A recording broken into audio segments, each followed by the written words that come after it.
Ilalagay naman natin siya sa plastic. So, i-deliver natin. Meron na rin naman ang mga tray yung ating mga customer. Mahirap kasing mag-deliver kapag naka-tray siya. Mag-isa lang ang aking asawang mag-deliver ngayon.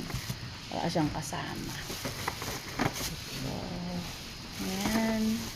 Kailang natin sa plastic. 2 tray yung i-deliver niya ngayon, guys.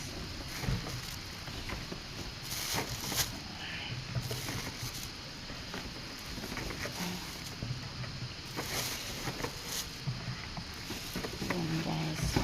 Fresh na fresh from our alagang mga manok. Ayan.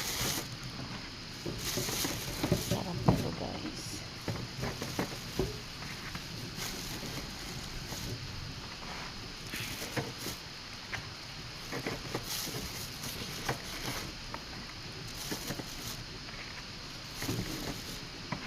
Ayan, guys.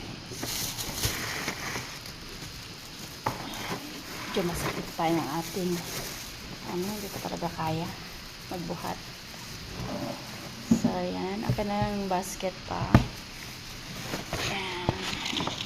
So, nailagay na rin yung kung kaya. Kaya ba? Ayan. So, dalawang tray para sa ating mga customer. Ayan. Kaya ito. Or doon na lang kaya sa may kulay pula. Para hindi masyadong mabasa. Yung na lang ilagay. Dito?